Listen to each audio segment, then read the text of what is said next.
5 de outubro de 1980. Após uma grave discussão, onde Paulo Sérgio Garcia de Alcântara agrediu verbal e fisicamente, a atriz Dorinha Duval pega na gaveta da mesa de cabeceira o revólver que pertencia ao marido e dispara diversas vezes contra ele, até o momento em que a arma engasga.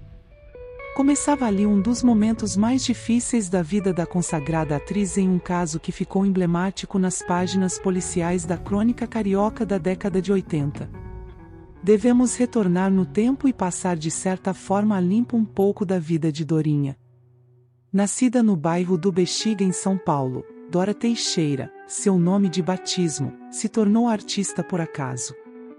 Aos 15 anos, foi convidada pelo diretor Carlos Lisboa para integrar o grupo de bailarinas de sua companhia teatral, em 1945. Sua estreia aconteceu no ano seguinte em Poços de Caldas. Foi nesta localidade que ela e Daniel Filho se conheceram, quando ele tinha apenas 8 anos. Em uma das várias passagens do seu livro de memórias Dorinha Duval, Em Busca da Luz, escrita por Luiz Carlos Maciel e Maria Luísa Ocampo, ela descreve esse encontro. Lembrou-me que era verão. Já fazia uns 10 dias que estava ali, e, numa manhã de sol, como o dia estava bonito e quente, resolvi dar uma volta na praça. Uma praça muito agradável. Havia uma criança, um garoto, de 7 ou 8 anos, muito bem vestido e engraçadinho, andando num carrinho puxado por um bode, acompanhado por sua mãe, uma mulher muito linda, sensual, loura de olhos azuis. Foi meu primeiro encontro com aquele menino que viria a ser, anos depois, meu marido, Daniel Filho. Daniel Filho lembrou esse encontro em entrevista a Ronaldo Boscoli nas páginas da revista Manchete, edição 1443, de 1979. Dorinha era um grande nome. Namorei há muito menino. Tudo começou no Teatro Odeon e ficou sacramentado tempos depois. Dorinha viajou para Portugal e Rio de Janeiro, onde fez várias apresentações de grande sucesso.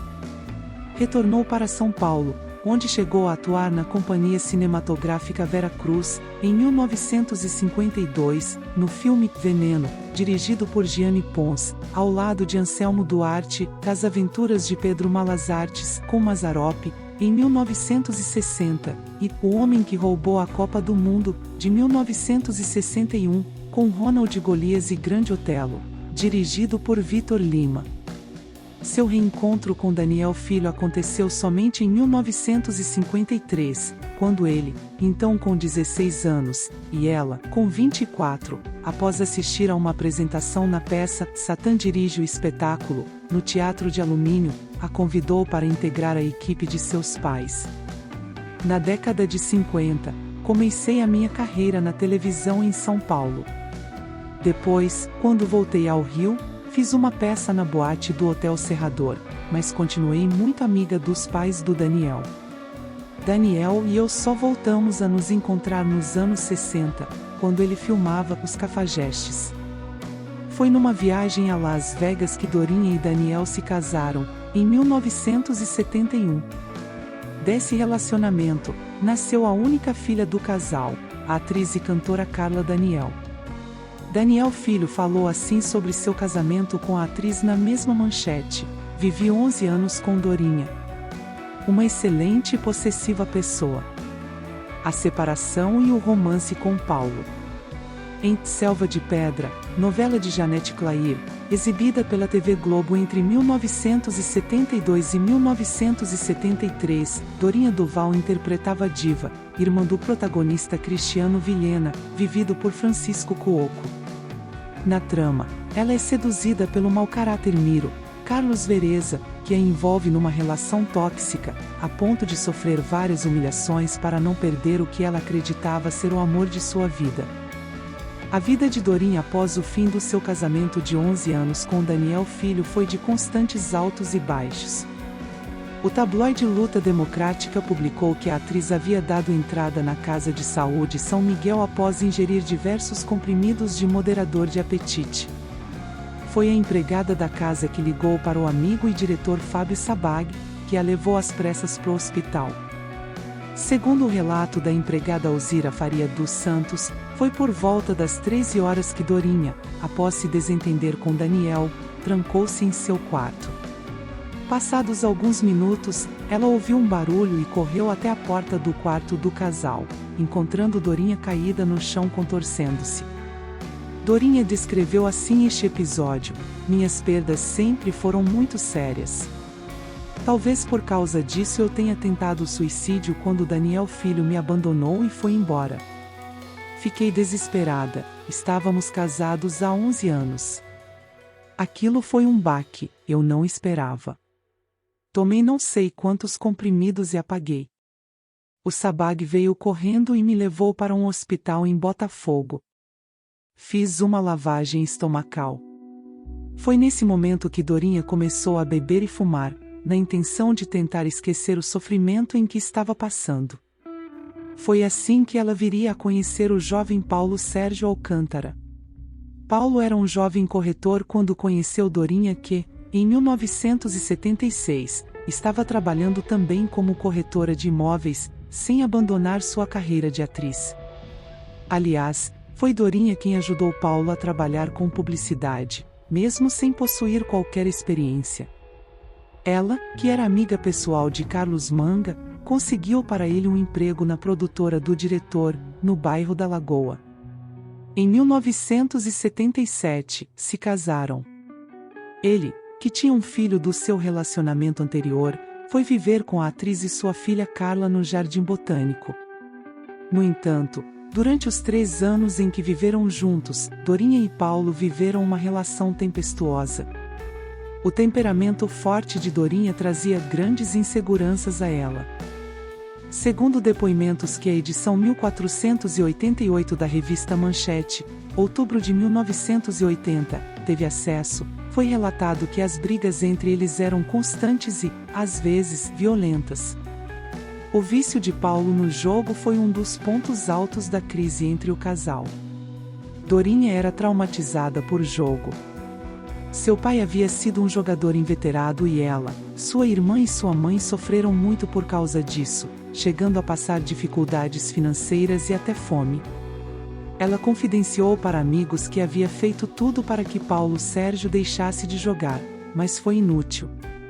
Segundo depoimentos de amigos do casal, que, na época da reportagem, pediram anonimato, a atriz não se importava de pagar suas dívidas de jogo e nem de ajudá-lo financeiramente.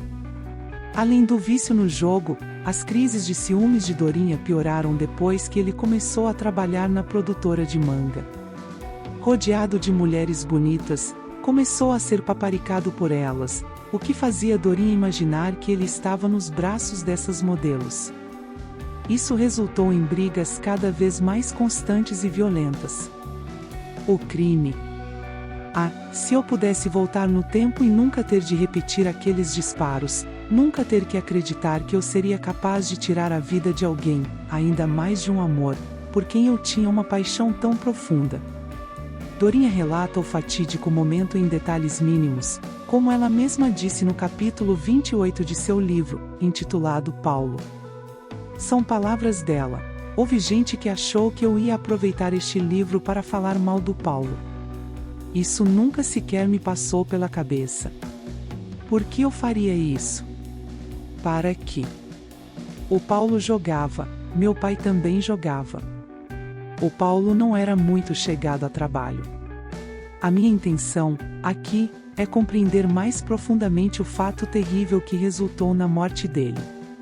Tanto no livro quanto nas matérias que estampariam as revistas e os jornais, tudo havia se iniciado após o casal retornar de um jantar oferecido pelo publicitário José Francisco Scaloni Jr.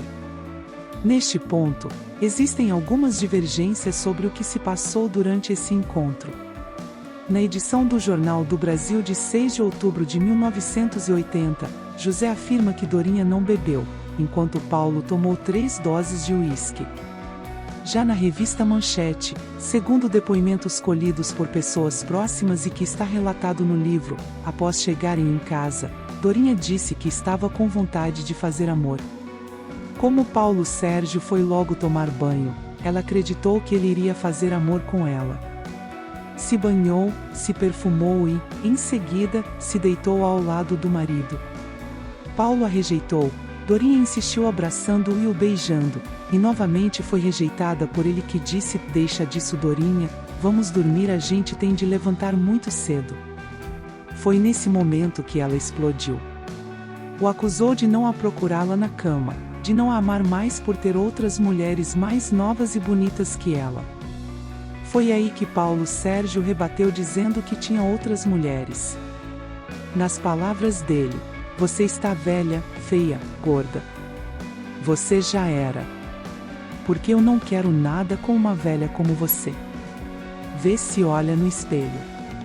Você acha que eu vou querer alguma coisa contigo?"